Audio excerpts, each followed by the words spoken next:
Masih inget gak sih? Beberapa bulan yang lalu itu kita diviralkan dengan sebuah jargon yang cukup trending ya. Viral banget, ngehits banget. Jargonnya itu yang kayak gini loh. Panik gak? Panik gak? Panik gak? Panik lah, masa enggak? Masih inget kan ya?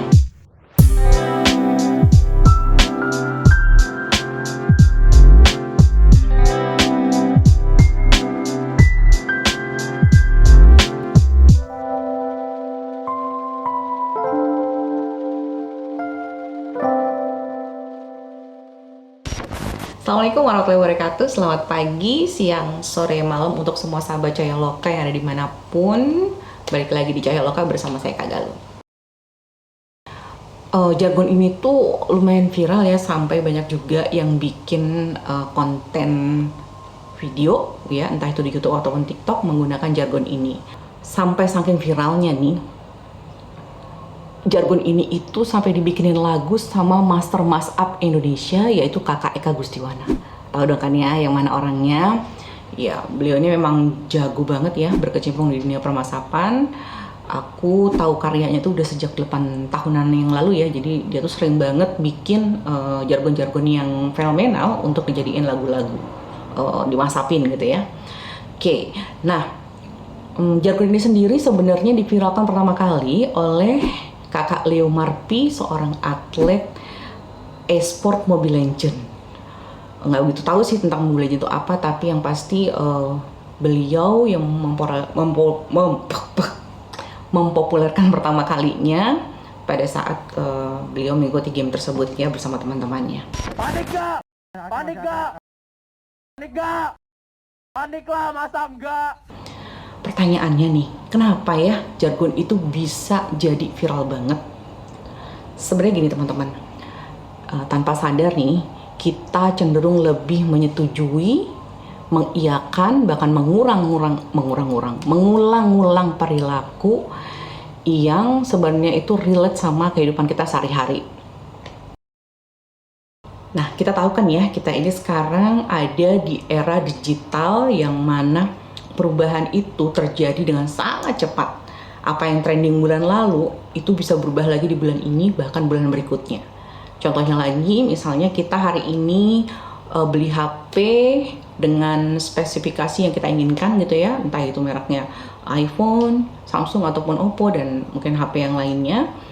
Kemudian nih nggak berapa lama, nggak usah nunggu 1 tahun, tiba-tiba tipenya udah naik lagi, terupgrade lagi dengan kapasitas yang lebih canggih dari yang kita beli saat ini. Padahal nih sebenarnya kita sendiri belum menguasai betul nih fungsi-fungsi yang ada di fitur-fitur yang ada di HP kita, tapi udah timbul lagi atau lahir lagi, muncul lagi tipe yang baru. Itu saking cepatnya ya perubahan.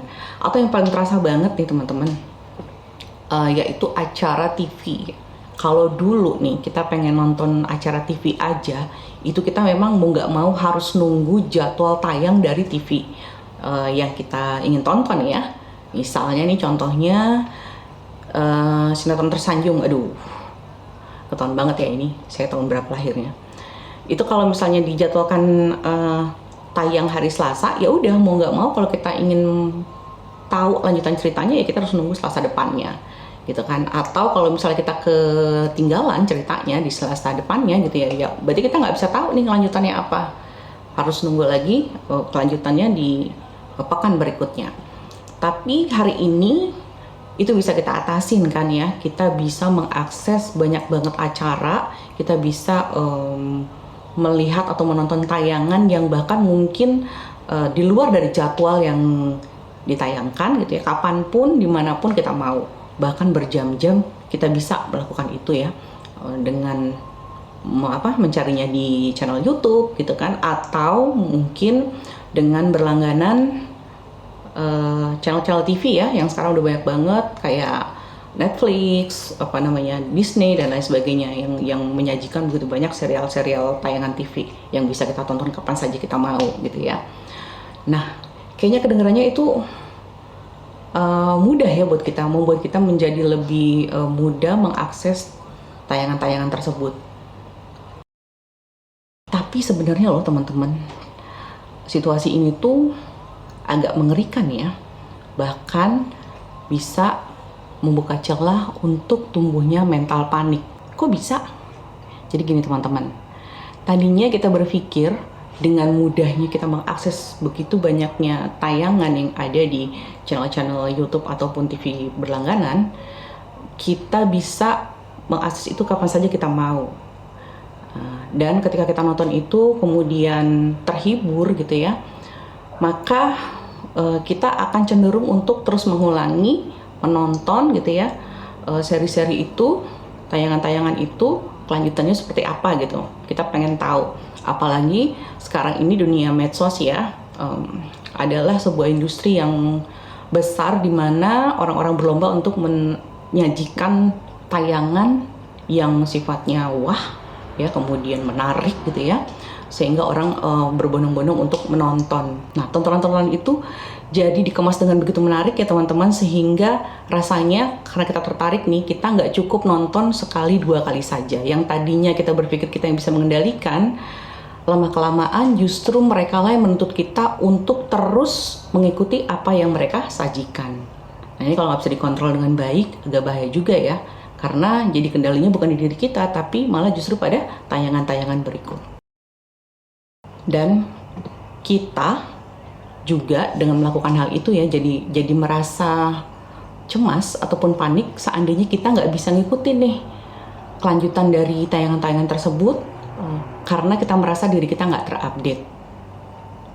Istilah ini disebutnya adalah FOMO, fear out of missing out, di mana kita berada di sebuah kondisi, kita merasa cemas, kita merasa khawatir, kita merasa panik ketika kita tidak terkoneksi dengan segala sesuatu yang sedang tren di dunia maya. Ciri-ciri FOMO itu adalah kita jadi punya pekerjaan baru nih teman-teman, yaitu ngecekin HP terus-terusan gitu ya secara berkala. Terus kemudian kita juga akan merasa cemas nih kalau misalnya sehari aja kita nggak tahu perkembangan yang terjadi di dunia maya. Makanya kita terus jadi punya hasrat ingin terus pegang HP ya, kemudian menyaksikan semua yang terjadi di dunia maya supaya kita merasa terupdate gitu dengan berita-berita yang ada di sana. Tanpa disadari kita juga bisa membentuk circle atau lingkungan pertemanan atau sosial ya dengan orang-orang yang juga memiliki vibrasi FOMO tadi, fear out of missing out tadi ya. Nah teman-teman, pada FOMO ini kita merasa bahwa apa yang terjadi di dunia maya itu adalah hal yang lebih menyenangkan, hal yang lebih membahagiakan, hal yang lebih keren dibandingkan dengan kehidupan yang kita punya saat ini. Ini bahayanya ya, karena akhirnya kita jadi nggak punya kontrol terhadap diri sendiri. Kita merasa apa yang ada di dunia maya itu adalah kehidupan standar yang harus kita ikuti agar bisa mencapai kebahagiaan yang sama, yang kita rasa itu juga kebahagiaan secara umum, padahal sebenarnya nggak seperti itu. Dampak dari FOMO itu sendiri adalah adanya self-esteem yang rendah, karena kita berada di lingkaran FOMO ya, dimana kita lebih merasa nyaman melakukan apa yang menjadi trending di dunia maya, maka kita cenderung mengabaikan potensi-potensi yang kita miliki. Kita fokusnya lebih kepada kehidupan orang lain daripada kehidupan diri kita sendiri. Dan kita jadi hobi membandingkan diri kita juga dengan diri orang lain yang ada di dunia medsos itu, karena merasa kehidupan itulah yang paling pantas untuk kita ikuti.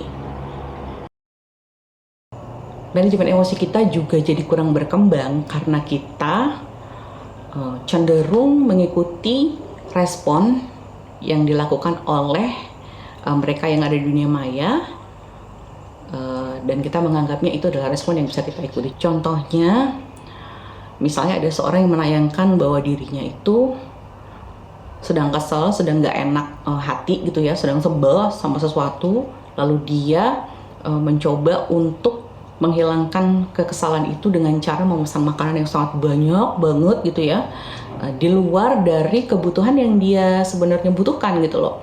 Nah, sebenarnya itu dia lakukan bukan karena dia butuh, tapi karena memang hanya ingin menghilangkan kekesalannya saja dengan memesan makanan itu atau mungkin memesan barang-barang yang lainnya yang memang tidak terlalu begitu dibutuhkan. Nah, untuk yang mereka yang belum mempunyai pemahaman tentang mengelola emosi yang baik, mereka akan cenderung mengikuti respon orang-orang tersebut dengan sama ya, membeli suatu barang untuk menghilangkan kekesalan, padahal sesungguhnya bukan itu jalan yang harus kita tempuh untuk mengelola emosi kita. Itu hanya salah satu contoh saja. Dan kita jadi cenderung memiliki nilai atau prinsip dalam hidup ini bahwa segala sesuatu itu tujuannya adalah untuk menyenangkan orang lain. Yaitu karena tadi standar bahagia itu adalah dengan mengikuti standar apa yang orang secara umum di dunia medsos itu lakukan gitu ya. Padahal sebenarnya ya kita masing-masing punya tujuan hidup, kita masing-masing punya potensi dan kekurangan yang harus kita gali, yang harus kita kembangkan secara terus-menerus tanpa harus terganggu dengan apa yang sedang trending atau viral di dunia medsos gitu ya. Nah, itu sebabnya kenapa jargon panik gak, panik lah, masa enggak, itu jadi sangat mudah banget viral karena memang itu relate dengan kehidupan kita sehari-hari. Pengertian panik sendiri itu sebenarnya teman-teman adalah sebuah kondisi kecemasan yang tidak terkontrol atau sebuah asumsi bahwa kita akan mendapat malapetaka yang ketika kita merasakan itu tuh suka disertai dengan gejala fisik seperti sesak nafas, mual, kejang otot, dan lain-lain sebagainya. Panik sendiri disebabkan oleh dua kondisi. Yang pertama adalah overestimate, di mana belum apa-apa nih kita udah berpikir bahwa kita tuh akan berada pada situasi yang sulit, padahal itu belum terjadi sama sekali. Nah, contohnya kayak gini, kalau misalnya kalau kita tarik lagi ke lingkaran FOMO tadi ya, fear out of missing out itu, misalnya ada sebuah review tentang sebuah pisau, ya pisau sultan yang harganya mungkin taruhlah 10 juta gitu ya. Nah, karena kita mengidolakan model itu dan kita menganggap review yang disampaikan oleh model itu bahwa misalnya dengan menggunakan pisau itu pekerjaan dapur kita akan cepat terselesaikan, maka kita bisa menjadi panik gara-gara cuman kita ngerasa bahwa kalau kita nggak pakai pisau sultan itu kita akan jadi kayak bawang putih di antara bawang merah dan ibu tiri. Bisa kebayang ya kayak apa. Jadi kita ngerasa pekerjaan dapur kita nggak akan pernah kelar gitu ya, nggak akan pernah selesai gitu misalnya, dan akan menyulitkan kita untuk berada di dapur untuk mengembangkan diri kita dalam dunia masak-masakan gitu ya.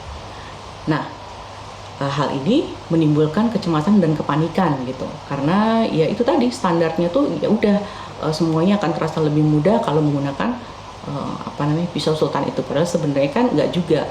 Kita punya pisau yang ada di rumah dan kalaupun nggak tajam itu kita bisa asah aja gitu kan, dan itu sudah bisa menyelesaikan masalah kita. Tapi karena kita cenderung berada di circle itu, kita merasa bahwa hal-hal tersebut kalau tidak kita lakukan maka akan mempersulit diri kita gitu ya. Nah, yang kedua penyebabnya adalah karena catastrophizing, yaitu sebuah kondisi di mana kecemasan dan ketakutan itu terjadi karena kita khawatir akan kenyataan bahwa kita tidak sanggup melakukan apa yang menjadi harapan kita. Kalau diambil contoh lagi, pisau sultan tadi ya, misalnya kita tahu harga pisau sultan itu 10 juta, kemudian kita nggak sanggup dengan kapasitas kita misalnya untuk membeli itu, nah maka timbullah rasa cemas, timbullah rasa panik yang disebabkan oleh catastrophizing tadi ya.